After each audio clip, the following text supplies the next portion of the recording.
Ketika hukum harus punya aturan main, kenapa KUHP jadi penting?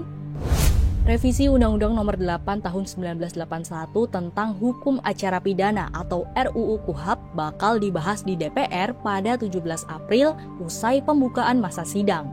Ketua Komisi 3 DPR RI Habibur Rahman menargetkan RUU KUHP rampung dibahas dalam 2 kali masa sidang.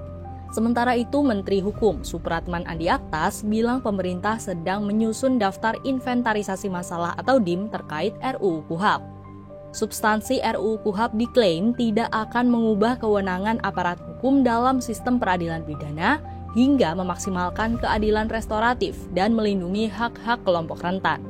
Meski begitu, Koalisi Masyarakat Sipil menilai substansi RUU KUHP masih punya banyak catatan yang belum memihak hak warga negara. Sebelum bisa sama-sama kawal RUU KUHP, aku jelasin kenapa KUHP itu penting.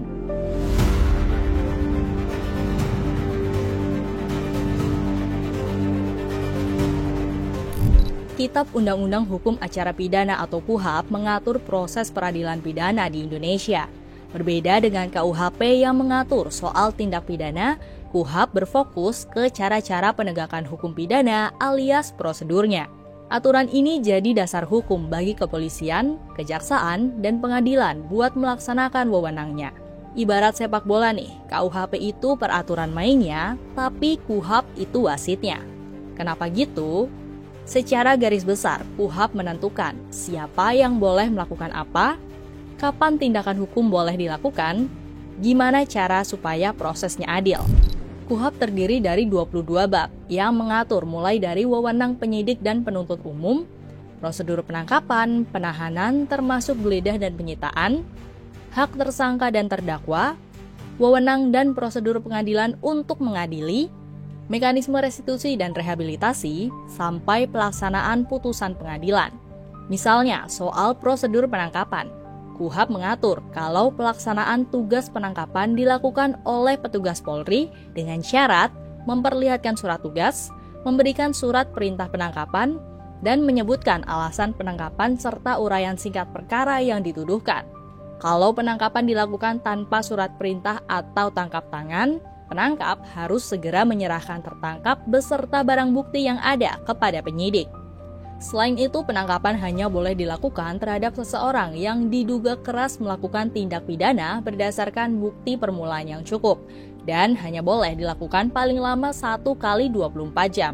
Lewat dari itu, harus dilepaskan atau ditahan dengan izin dari penyidik. Jadi, kalau misalnya ditangkap tanpa surat perintah atau bukan dalam kondisi tertangkap tangan, nggak tahu dituduh apa, dan ditahan lebih dari 1 kali 24 jam tanpa penetapan lebih lanjut, maka itu bisa dikategorikan sebagai penangkapan yang tidak sah alias sewenang-wenang. Standar penangkapan yang objektif dan berorientasi perlindungan HAM ini juga jadi catatan Koalisi Masyarakat Sipil terkait masalah krusial yang harusnya diselesaikan dalam RUU KUHP. Selain itu, dalam hal pemeriksaan saksi buat keperluan penyidikan misalnya, KUHP menyatakan bahwa keterangan saksi kepada penyidik harus diberikan tanpa tekanan dari siapapun dan atau dalam bentuk apapun. Artinya, saksi harus bisa memberi keterangan secara bebas, tanpa tekanan, ancaman, atau intimidasi.